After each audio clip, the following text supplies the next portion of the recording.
साईं राम। साईं भक्तों से मैं अपना जो मेरे बेटे के साथ हुआ, उसको साक्षात दर्शन हुए बाबा के, मैं वो आपसे अपना अनुभव शेयर करना चाहती हूँ। तो ये काफ़ी साल पुरानी बात है, 20 साल का होगा उस समय मेरा बेटा। तो वो ऊपर हम शिरडी से आए ही थे जस्ट अभी। तो वहाँ से जैसे बाबा के स्टिकर्स और छोटा मोटा सामान हम खरीद के लाते हैं। तो ऐसे वो अपना बहुत उसको लगन थी कि कुछ ना कुछ दीवारों पे चिपकाना, अलमारी पे लगाना, सब पूरे घर में चारों तरफ बाबा के स्टिकर्स लगाना। तो वो इन्हीं सब कामों में लगा हुआ था शिरडी से आने के बाद, बाबा के ध्यान में एकदम मगन। सबसे पहले जो बाबा का स्वरूप हमारे घर में आया तो वो भी छोटे से स्टिकर के रूप में ही आया था। तो वो मैंने आपको बताया है कि जैसे बाबा नीचे साईं बाबा लिखे हुआ था, और मैं जब भी उनको देखती थी तो मुझे लगता था कोई मुस्लिम फ़कीर हैं। इस तरह से बाबा की तरफ हम लोगों का धीरे धीरे खिंचाव हुआ, उनकी तरफ बढ़ते गए हम। और फिर इसी तरह बाबा ने ऊपर हम घर बन गया था धीरे, रूप बीच वाले फ्लोर पे ही हमारा बाबा का छोटा सा मंदिर भी था। तो मेरा बेटा वहाँ पर बाबा के स्टिकर लगाने लगा हुआ था दीवारों में, पूरी दीवारें वारे सब बाबा के फोटो से छोटे छोटे लाता स्टिकर और चिपका देता था। तो कई बार मैं उसको बोलती भी थी, मैंने कहा ये क्या करता है तू, पूरा तूने छाप दिया सब जगह। तो इसी तरह ये ऊपर था अपने रूम में। और मेरा बेटा जिसका नाम राजीव है, जिसके बारे में मैं बता रही हूँ, तो और मेरे हस्बैंड और मैं, हम लोग नीचे बैठे हुए थे अपने रूम में।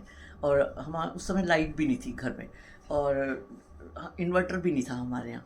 तो हम लोग बाहर ऐसे ही बरामदे में बैठे हुए थे नीचे वाले फ्लोर पे, और ये अपना ऊपर वाले रूम में, बाबा के रूम में बाबा के स्टिकर लगाने में लगा हुआ था। तो इसको अचानक से ऐसा लगा कि जैसे इसको लगा कि इसके पीछे कोई खड़ा है। तो इसने पीछे मुड़ के देखा तो इसको बाबा के साक्षात दर्शन हुए, और बाबा पूरे लाल चोले में इसके सामने खड़े हैं। और आसपास एक धुएं का सा माहौल, जैसे कि चारों तरफ धुआं धुआं दिख रहा है, और बाबा ने इसको साक्षात दर्शन दिए। पूरा उन्होंने लाल चोला पहना हुआ था, और इसने बाबा से बातें की। तो बाबा ने कहा कि छोटे छोटे अक्षरों में इसको लगा कि जैसे इसने बोला कि बाबा मेरा कोई काम नहीं है, कब होगा। तो बाबा ने इसको बोला कि कोई अभी थोड़ा टाइम लगेगा, कोई नहीं, थोड़ा सा सबूरी और रखो, 6 महीने के आसपास तक तुम्हारा काम हो जाएगा। तो इस तरह से फिर और भी इसने कुछ बातें की जो इसको याद नहीं रही। तो फिर इसने बाबा के पैर छूने के लिए नीचे झुका।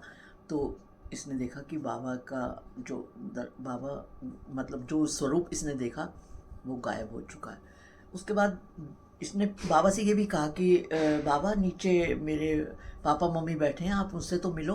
तो बाबा ने इससे कहा कि मैं तो यहीं हूँ, मैं कहीं नहीं जा रहा हूँ, मैं यहीं रहता हूँ तुम्हारे साथ ही, और मैं उनके साथ ही हूँ।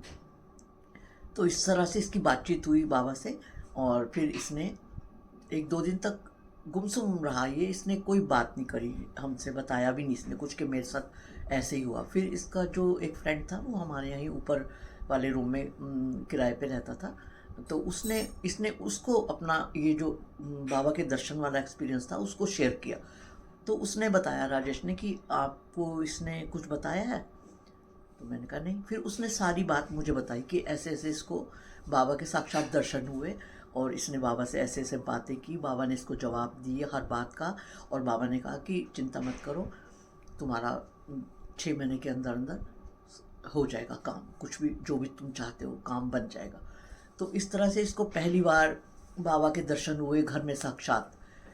उसके बाद हम लोग शिरडी जब गए तो शिरडी में हमने पूरे दर्शन किए, सब जगह गए। ये भी अब्दुल हाजी की झोपड़ी में भी गया।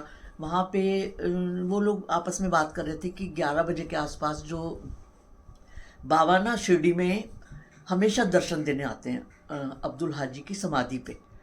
तो इसने वहाँ पे ये बात सुन ली उनके मुंह से। तो इसने दोबारा पूछा कि भाई बाबा कब दर्शन देते हैं। तो उन्होंने बोला कि 11 बजे जो है बाबा अब्दुल हाजी की समाधि पे रोज़ाना आते हैं और अपने भक्तों को दर्शन देते हैं। तो अब इसके मन में भी ये बात बैठ गई पूरी तरह। नेक्स्ट डे ये सुबह 11 बजे से पहले अब्दुल हाजी की समाधि पे अपने फ्रेंड को, उसी को, राजेश को लेके और अपनी बहन पूजा को लेके वहाँ समाधि पे चला गया और समाधि पे जाके बैठ गया। तो जब समाधि पे ये बैठा, आंखें बंद करके बैठा रहा थोड़ी देर तक। फिर इसकी आंखों से इसको थोड़ी देर बाद इसको ऐसा लगा कि जैसे सामने से ना समाधि के अंदर बाबा आ रहे हैं अब्दुल हाजी की समाधि में, और उनको साइड 2 लोगों ने पकड़ा हुआ है, एक इधर से किसी ने और इधर से। और बाबा धीरे धीरे धीरे धीरे चल के समाधि के अंदर आते हैं, अब्दुल हाजी से बात करते हैं, अब्दुल हाजी से कहते हैं कि ये वो सारा बातें सुन रहा है, ये उनकी बाबा की और अब्दुल हाजी के बीच में जो बातें हो रही हैं तो वो ये सुन रहा है। और बाबा अब्दुल हाजी से कहते हैं, हाँ भाई अब्दुल, आज कौन आया है? तो अब्दुल कहता है कि बाबा दिल्ली से आए हैं, राजीव बाबू। तो बाबा कहते हैं अच्छा, और बाबा हंसते हैं जोर से। बाबा के जैसे इस वो चीज़ इसने बाद में बताई कि सब कुछ बाबा के दांत और बाबा का हंसता हुआ चेहरा ऐसे हंसते हैं जैसे जोर से इंसान हंसता है मुंह खोल के, हा हा हा। तो इसने बोला कि बाबा ने कहा कि अच्छा राजीव आया हुआ है दिल्ली से, क्या चाहता है ये? तो अब्दुल हाजी ने बोला कि बाबा ये चाहता है कि मुझे दुनिया की हर चीज़ मिले, मुझे दुनिया की हर चीज़ मैं चाहता हूँ मुझे मिले। तो बाबा ने कहा कि इसे तो मैंने सब कुछ दिया है और सब कुछ दूंगा, इसके पास सब कुछ होगा, लेकिन ये मुझ पे विश्वास नहीं करता।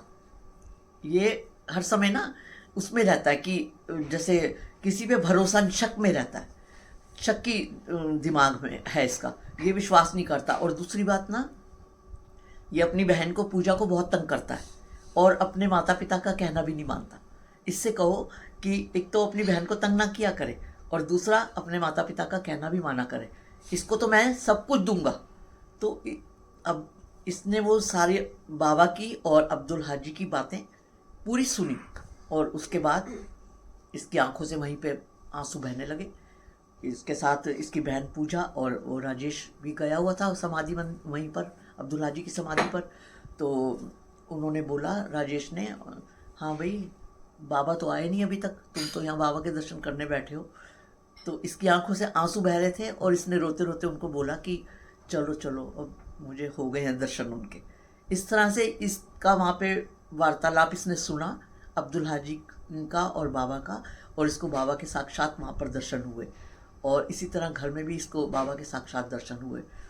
तो वही बाबा चाहते हैं कि उन पर पूरा विश्वास रखा जाए, और वो चीज़ आज भी मेरा बेटा मानते बहुत हैं सभी हम लोग बाबा को, और बाबा के बिना हमारा एक पत्ता भी नहीं हिलता। और लेकिन वही है, कहीं ना कहीं उसके अंदर आज भी विश्वास की कमी है आज भी वो थोड़ा सा शक्की उसमें रहता है, जबकि मैं उसको हर पल यही कहती हूँ कि हर चीज़ बाबा पे छोड़ दे। बाबा ने यहाँ तक जब कहा है कि भाई तुम उन पे विश्वास नहीं करते तो उन पे विश्वास करो, बाबा हर पल साथ हैं। तो इसी तरह हर घड़ी वो साथ ही हैं। और एक छोटा सा एक्सपीरियंस और मैं शेयर करना चाहती हूँ, जो कि अभी इसी साल अगस्त में बच्चों के साथ हुआ, जुलाई के एंड में हुआ। बच्चों का बहुत भारी एक्सीडेंट हुआ, जिसमें गाड़ी तो बिल्कुल ही मतलब नहीं रही, लेकिन मेरा बेटा, बहू और पोती तीनों गाड़ी में थे और उनको बाबा ने एक खरोंच तक भी नहीं आने दी। और इससे बड़ा जीवन में उन्होंने अपने सामने अपनी ऐसे देखा नज़ारा जो कि कोई सोच भी नहीं सकता कि इंसान बच पाएगा ऐसी हालत में। और मेरे तीनों बच्चों की रक्षा हुई है और बाबा ने उनको एक खरोंच तक नहीं आने दी। उसके बाद उनके सारे टेस्ट हुए जिसमें उनको बिल्कुल नॉर्मल थे, कहीं पे उनको कोई खरोंच भी नहीं आई और सारे टेस्ट बिल्कुल ठीक निकले।